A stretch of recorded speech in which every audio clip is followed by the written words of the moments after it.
All right, open up your Bibles to Matthew chapter 18. Matthew chapter 18. Or if you're using the Bible app, on the left-hand side is a place for live events. If you click on that, you can also find this morning's notes.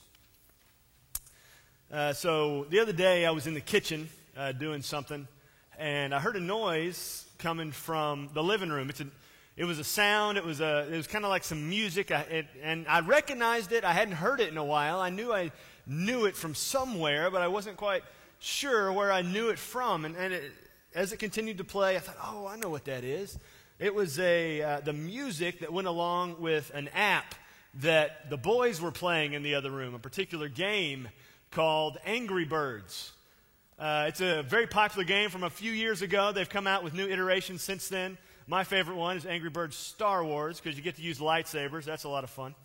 But if you've ever played Angry Birds, let me see your hand. Ever played Angry Birds? Well, the premise of this little game is you... yeah, see, there it is. He's played Angry Birds. The premise is you're a family of birds, and everyone in the family can do different things. Everyone is special. Really, everyone's special except for one bird. He just can't really do much. One of them can go really fast. One of them can split himself into 3 different birds. One of them is just really, really heavy and can smash into stuff really hard. As the game gets started, you see what happens is some evil pigs have stolen the birds' eggs, and the birds are trying to get back at the pigs. Now, you would think the premise of the game would be that the birds would be trying to get their eggs back. But as you play, you realize that's not what's going on. The birds are really just trying to get even with the pigs. You see, the pigs will go and they'll build themselves some structures, some buildings, and they will hang out in the buildings. And then the birds will hop up into a slingshot that you pull back, and you shoot the birds across the screen to smash into these buildings to try to knock them down and destroy the pigs. And it's funny, the birds make noises, the pigs make noises, and if you don't pass the level, the pigs smile and laugh at you.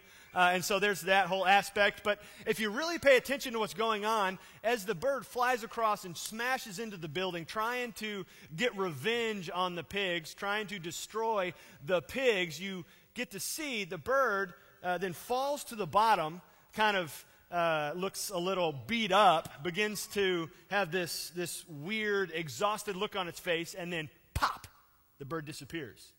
Because in the process of trying to get revenge, the bird actually destroys himself. He's trying to destroy the pigs, but he ends up destroying himself. And that's exactly what happens in our hearts when we don't offer forgiveness. We try to inflict pain on the other person, but all that ends up happening is we suffer ourselves. And that's what we're going to see here in Matthew chapter 18.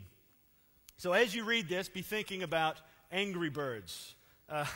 As we get into here. What's happening here in Matthew 18 is Jesus has been teaching his disciples a few things, has been showing them what the kingdom of God will be like. And he actually, in the immediate passage right before what we're going to start this morning, he was teaching them what happened when somebody sins against you, when somebody offends you, when somebody insults you, when somebody does something against you. Jesus gave them kind of an outline of how you're supposed to approach this. He gave it in a 3-step process. He said if somebody sins against you, you go to them and you confront them privately, just between the two of you. But if that person continues to do this sin continually, it says you take witnesses with you this time, 2 or 3 of them. You go back and you confront them again.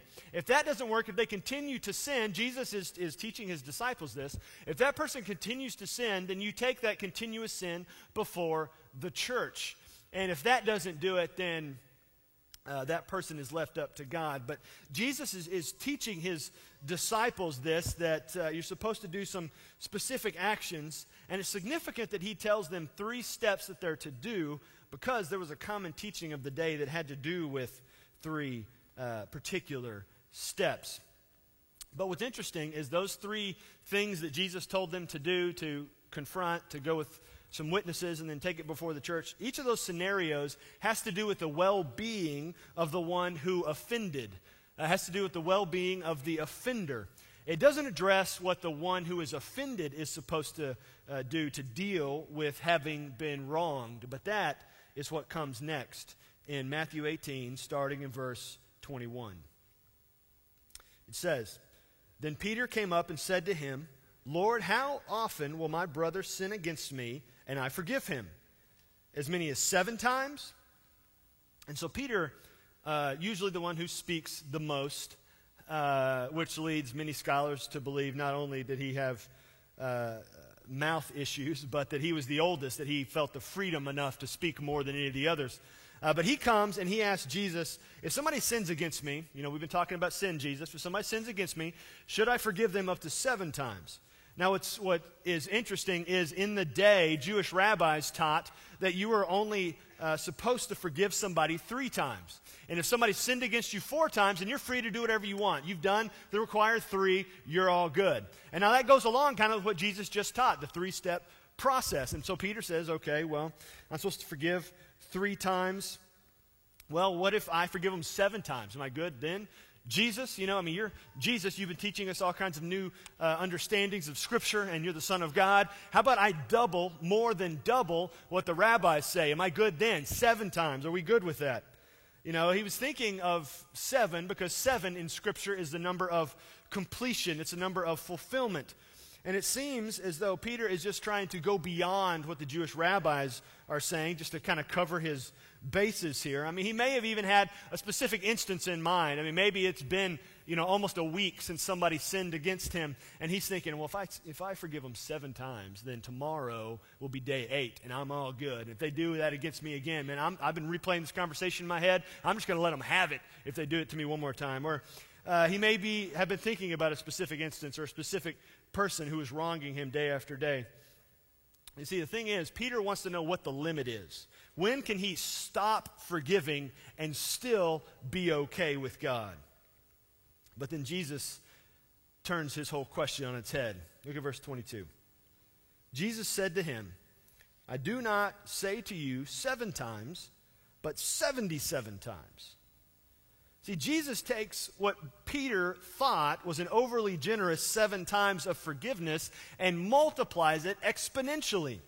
Jesus, he takes Peter's offering of the number of completeness to a place of metaphor. He says, you say 7 times, I say 77 times. The completeness of the completeness, the full number of the full number. He's telling Peter that there is not a finite number of forgiveness offers. If somebody sins against you 78 times, Jesus isn't saying then you can do whatever you want to them. You're free to go slash their tires. He's not saying that at all. You see, there's never to be an end to forgiveness. We need to count more on God than on someone else's wrongs. We need to have proper accounting. Oftentimes when somebody does something against us, we're just thinking about what they did, thinking about who they are to do that to me. And we begin to count off, keep a mental tally list of how many times they've done us wrong and how many times we've had to go in and forgive them. Many of you will remember several years ago, there was a terrible tragedy that occurred in the Amish community. This gunman came in and did terrible things in this school, but what happened later on in the day is what flabbergasted everyone. This gunman did this stuff in the school. Some people died, and the media showed up. But as the media is reporting about the tragedy, they begin to get reports of something else that's happening. The family members of the ones who had died have gone to the home of the gunman. They went to the home of the gunman and began to minister to his wife, his kids, his parents, his in-laws. There's one story that was reported that the father of one of the ones who died went in to minister to the gunman's family and held the gunman's father, who was sobbing for over an hour. And when asked about this, the Amish community, the parents of these, the brothers and sisters of these, said it's about forgiveness. That if we are forgiven by Jesus, then who are we not to offer forgiveness to someone else? And then as the media began to comment on this and begin to discuss this, their thought process was, this was such a heinous thing to happen. How can you forgive? Not only how can you forgive so quickly? This is ridiculous, or at least it was in their perception.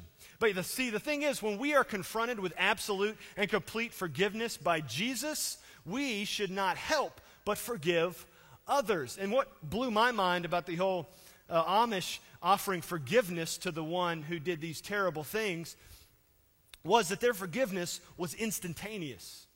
They didn't wait years and allow the anger to fester and become bitterness. It was instantaneous.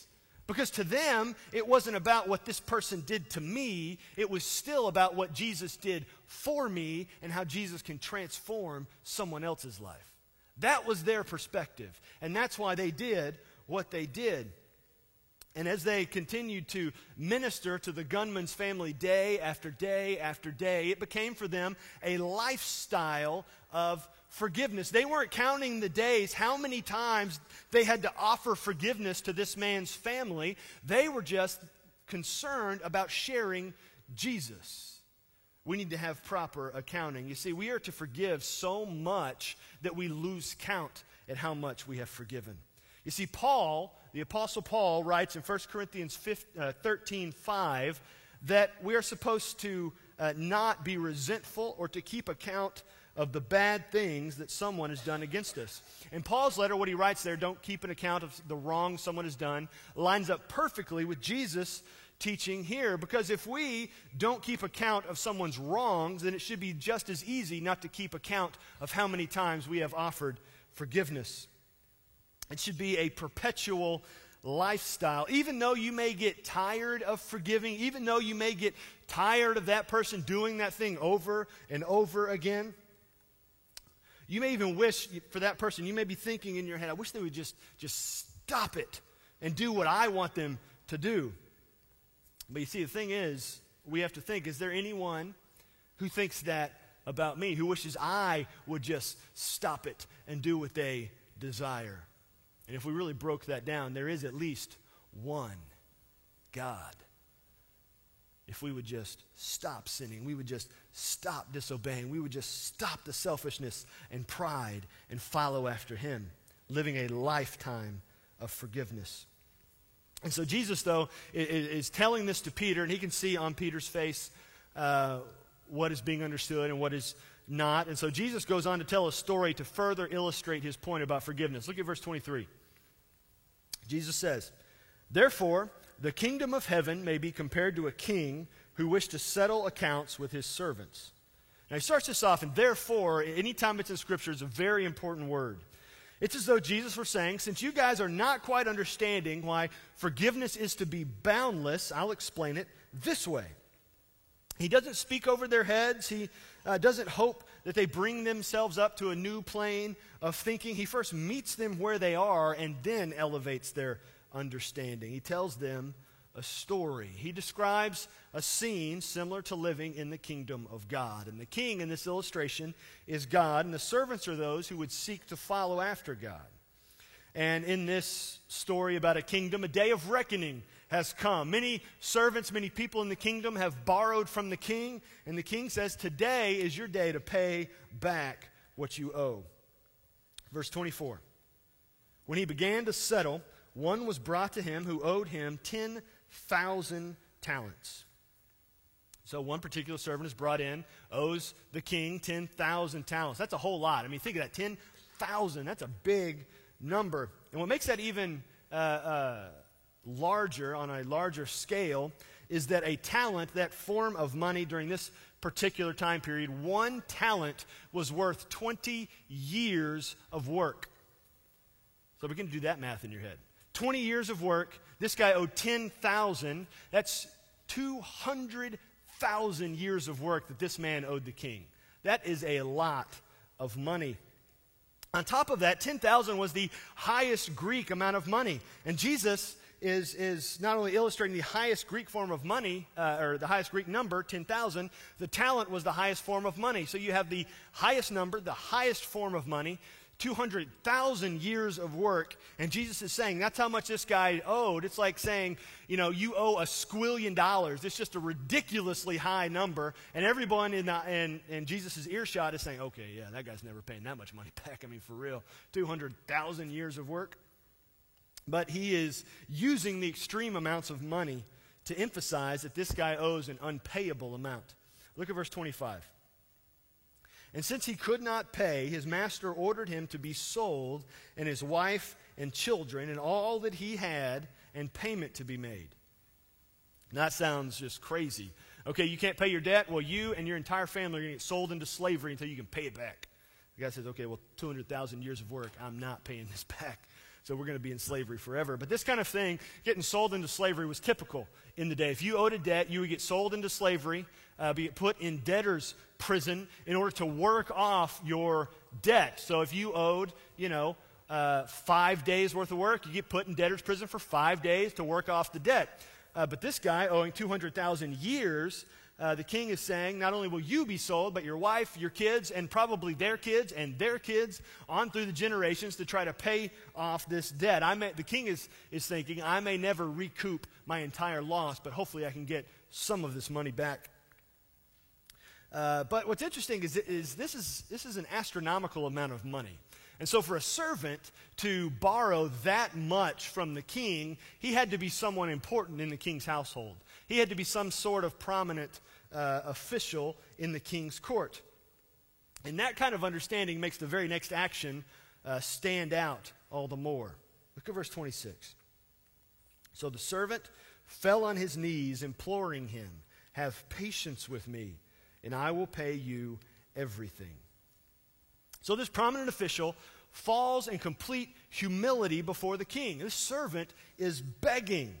Now, typically, such an action would have been considered beneath him. He never would have been on his knees for anyone. But here he is on his knees before the king. And not just that, there are in the court there all kinds of other servants, all kinds of other members of the court. And here this man is humbling himself before the king and in front of everyone else in the room. He doesn't care about them. He is just begging for forgiveness, begging for mercy. He's groveling before the king. And then something he never thought would have happened happens next. Verse 27. And out of pity for him, the master of that servant released him and forgave him the debt. So the king is deeply moved with compassion over the display that the servant has. And this otherwise just king or harsh king who's ready to imprison the man's kids, all of a sudden has a change of heart. The man, he approached the king on his knees in humility, and the king completely canceled the unpayable debt. For the servant, when drowning in hopelessness, the king extended a hand of rescue. When we are coming to the feet of Jesus, we need to come with a proper approach. You see, it wasn't until the servant realized his precarious situation did he call out for help that he could not provide for himself. I mean, imagine being that servant when he found out that the king was calling to collect on all of the debts. He begins to think about all of the money he has borrowed. He begins to pull out a piece of paper and begin to add up all the money he's borrowed over the years. And he sees that final number and he faints for a moment maybe. And he goes in, the king asks for this. He's thinking, I'm going to be a slave forever. I'm never going to be able to pay this back. I have ruined not only my life, my family's life for generations. But then all of a sudden, he begs the king and the king forgives him. He had this outrageous debt that he could never hope to repay. And now what this illustrates for us, it perfectly illustrates what Jesus did for humanity. Because we know God is absolutely perfect. And the thing about God's perfection is no imperfection can come anywhere near it. And I don't know about you, but I am quite imperfect. The thing is, God is so perfect that for each and every imperfect thing that we do, we deserve to die and experience pain and punishment. Every single imperfect thing. So we have accrued this massive debt that we owe. And the thing is about humanity, I don't know if you know this, but we can only die one time. Surprise. We can only die one time, and so we have this death debt that we cannot pay. And so God knew this. He sent Jesus to die and raise from the dead. And this illustrates something about Jesus, is that he is that much greater than us that his one death paid for every death debt that every human being has ever owed and will ever owe.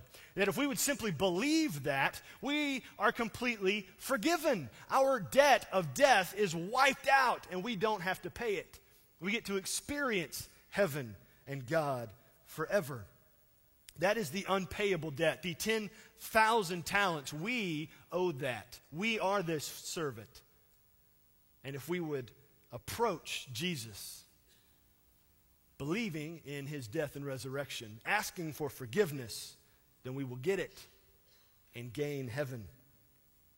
We will owe nothing. And it would have been nice in Jesus telling the story if he would have ended it right here. If this was the end of the story, okay, good, happy, hopeful, I can walk out of here, I can get forgiveness, this is great. But Jesus had to finish illustrating his point. Look at verse 28. But when that same servant went out, he found one of his fellow servants who owed him 100 denarii. And seizing him, he began to choke him, saying, "Pay back what you owe." Just like that, maybe deeper. Pay back what you owe. Kind of like that. Real evil kind of thing. So this guy, the very first thing he does, this newly forgiven servant, debt wiped out, anxiety lifted off of him. He walks out, sees a guy who owes him, it says 100 denarii. And now a denarius was about 1 day's wage. And so this guy who owed him about 100 days worth of work. Remember, this guy owed 200,000 years. And so he sees a guy who only owes him 100 days worth of work, and he goes up to him, doesn't just say, "Give me my money." He wraps his hands around the guy's throat, begins to choke him, "Give me my money." And so he is completely acting as though he forgot what just went on 5 seconds ago. It seems crazy. You see, the problem, though, is for this servant that in remembering how much someone owes him, he completely forgets how much he had owed. I want you to think about that for just a second. Remember, we are the first servant here. The problem in remembering how much someone owed him, he completely forgot how much he had owed. Verse 29. So his fellow servant fell down and pleaded with him, "Have patience with me, and I will pay you." You see, now we come to it. This second servant says nearly the exact same phrase that the first servant had said in front of the king.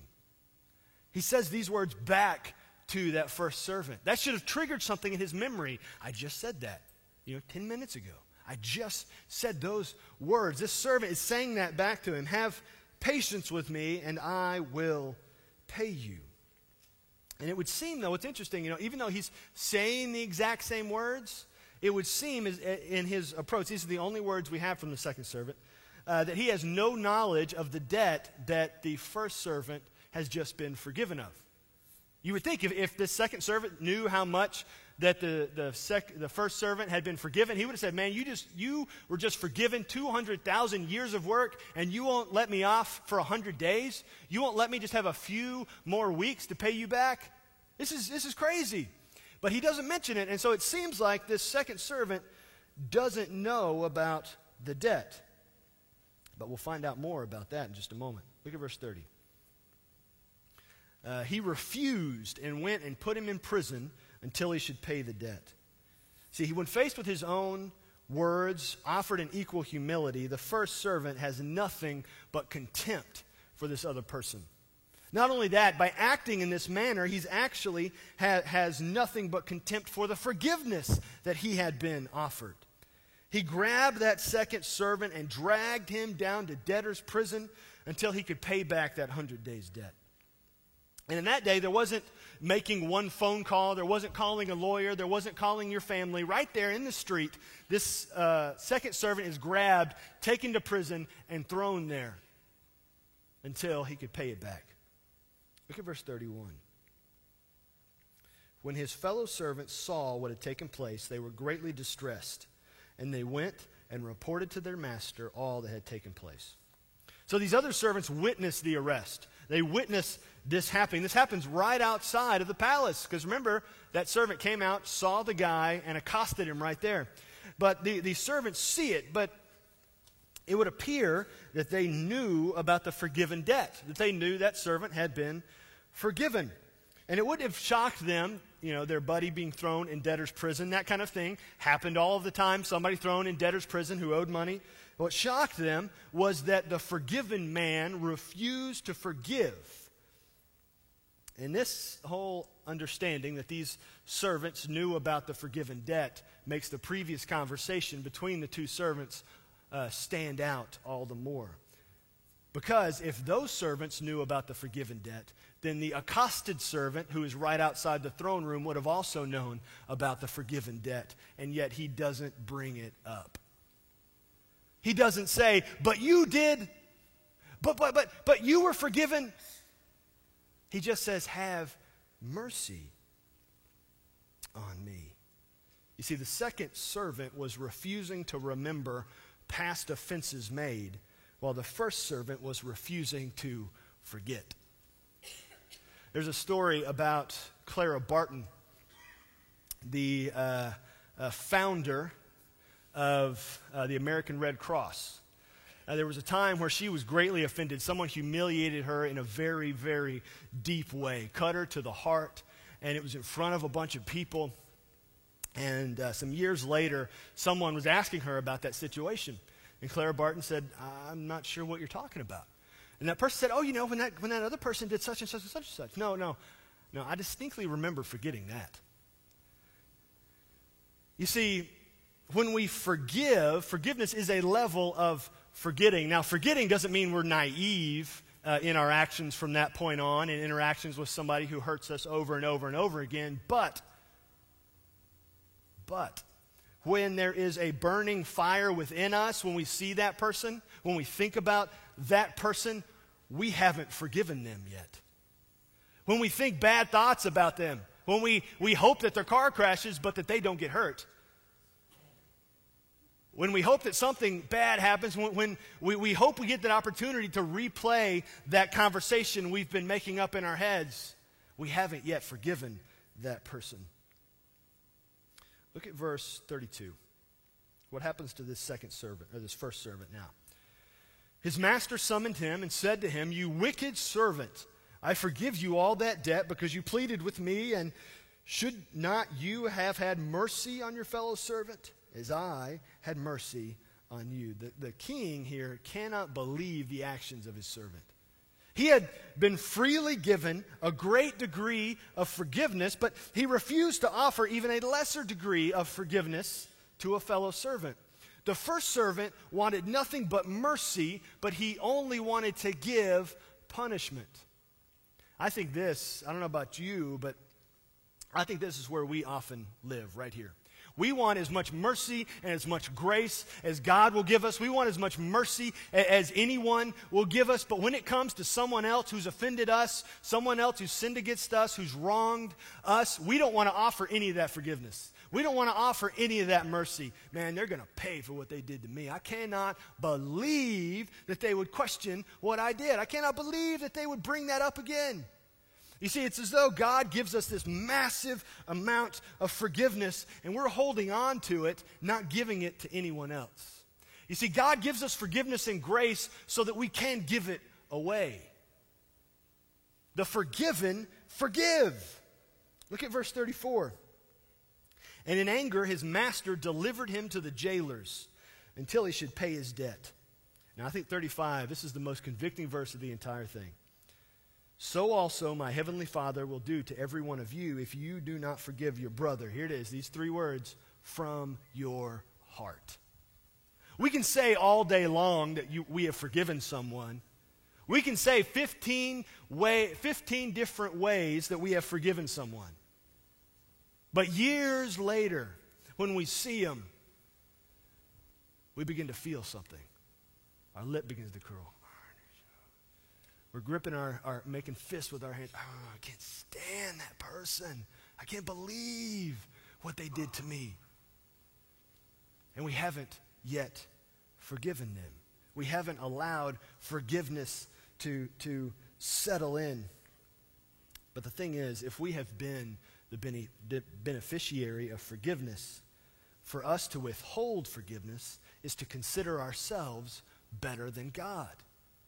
God has been sinned against by every human ever. And yet he offered forgiveness for all of it. All of it. Without question. Even sins that haven't even been done yet, he offered forgiveness.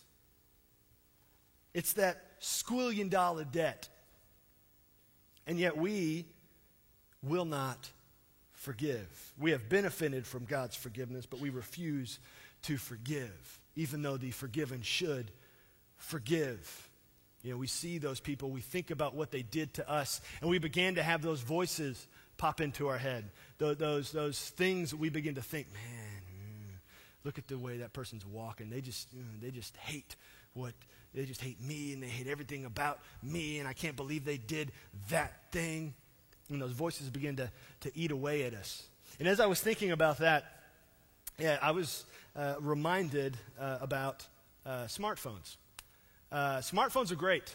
You know, there's lots of stuff you can do with them. They can communicate with each other. You can do fantastic things. You can use them at work, use them for school, use them for communication with your family. They can also be terrible distractions. But if you have one now, hopefully you're using the Bible app and not on Facebook. We'll see who liked what in a moment. If it says you liked something 20 minutes ago, we know you were not on the Bible app. But smartphones are great.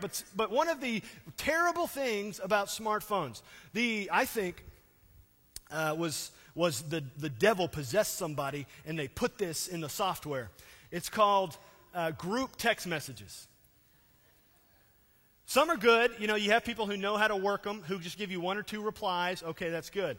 But then there are those people who reply for hours and hours and hours. It's awful. I got stuck in a group text message I guess it was Thanksgiving night. You know, Black Friday starts now on Thanksgiving. It started at like 8 o'clock that night and went to 2 or 3 in the morning. You know, I really like my cell phone, but I kid you not, I wanted to bury it in the backyard and then light it on fire. I could not believe it. It just kept coming. All these people are out shopping, and I just want to sleep, you know, and it just kept coming. It kept coming. But a fantastic thing happened just a couple months ago. Some new software came out.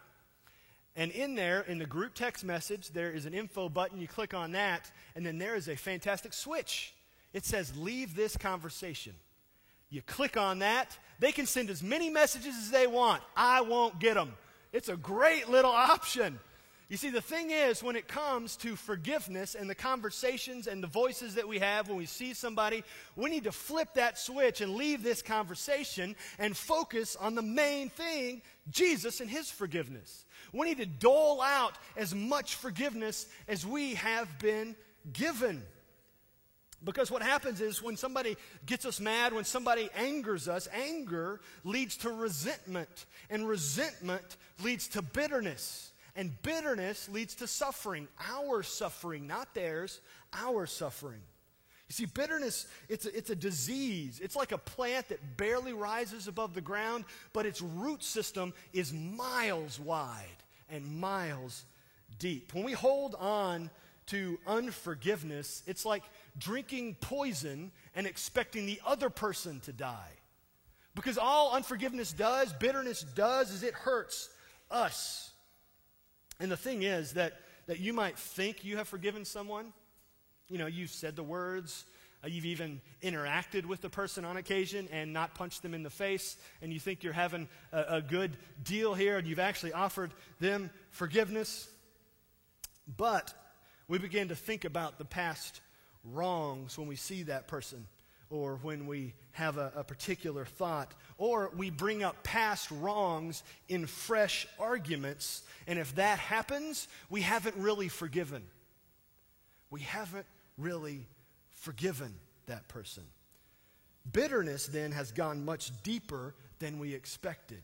But what we have to do is prepare ourselves for God to come in and perform a bitterectomy and get that out. Dig deep. Sometimes it may hurt. Sometimes it may mean you get blamed for something. But to be right before God is better than to be sometimes right before someone else. We may want that person to understand, man, they're wrong. They are so wrong. And they have done this thing to us, and we're going to slap them with it and just beat them with it. But the thing is, we've got to let it go because it is drowning us. Now, if you're in an abusive relationship, you do need to offer forgiveness as you call the police. But that's a completely different issue than what's going on here. What Peter is asking and what we've been talking about in Matthew 18 is a forgiveness when someone has sinned against you, someone has wronged you in this kind of way, and you need to offer forgiveness and let it go. Offer unlimited forgiveness. Like we talked about at the very beginning, where Paul says that we need to not count how many times they've done us wrong. And like Jesus says here, we need to not count how many times we have had to forgive them. Because how would we like God to list out every time he's had to forgive us? Do you want that list lined up next to the list of how many times you've had to forgive somebody else? Because I would say, no, you don't. Because I don't care how many times you've had to forgive somebody, God has had to forgive you more. God has forgiven your wrongs far more. And so what we need to ask ourselves, we need to ask, am I forgiven? Because that's the first step. Am I forgiven? Do I believe that Jesus died and rose from the dead? Have I asked God for his forgiveness so I don't have to pay for my offenses, my sins? We have to ask, am I forgiven? Then we need to ask, do I need to be forgiven by someone that I have wronged? Do I need to be forgiven by someone I have wronged? Maybe it's somebody in this room. Maybe it's the person you're sitting next to. Do you need to be forgiven by somebody you have wronged? In a minute, when we have the invitation time, that is your time to get it right. Don't let it fester. Don't let it settle. Now, if you have wronged somebody and it's been like 20 years, don't go to them and bring it up again unless it's a real issue, because then you'll create a whole new issue and you'll have to ask for forgiveness for that issue. If it's something like that, don't deal with that. But if it's harming your relationship, you've got to deal with it. It's not only your relationship with that person, but your relationship with God, asking for forgiveness. And then the biggie, is there someone that you need to offer forgiveness to? Not one time, not 3 times, not 7 times, not even 77 times, but infinitely. Now you say, come on now, I've got to forgive this person every single day. You don't even understand. They just keep doing that thing, and it drives me up the wall sometimes. Now, forgiving somebody for a sin and an offense is different than forgiving somebody for an irritation. Forgiving somebody because they left a towel on the floor, or they didn't put their dishes in the dishwasher, or they squeezed the toothpaste from the middle and not the bottom. That's an issue you need to deal with on your own. But forgiveness it is a deep-rooted thing. It's not a surface level deal. When you forgive somebody, it changes you, it changes your outlook, and it changes your interactions with people. So, do you need to be forgiven? Do you need to be forgiven by God? Do you need to be forgiven by someone else? Or do you need to stop counting and start living a life of forgiveness? Now, after I pray, it will be a time to act. This is the invitation time where we invite you. If you need to be forgiven by God, come and talk to me. Come and talk to Micah. If you want to be baptized, as Jesus said, the first act of obedience for a forgiven person, we can take care of that. If you want to join a church, becoming an active, intentional member of a church, as it says in Hebrews chapter 10, then you can do that today. But if you need to take care of a situation between you and somebody else who's here, do it. Don't care what somebody else thinks. Be like that first servant at the beginning of the story. When he didn't care who else was standing in the room, he wanted to be forgiven. If you need to forgive someone, if you need to be forgiven, that is the time to take care of it.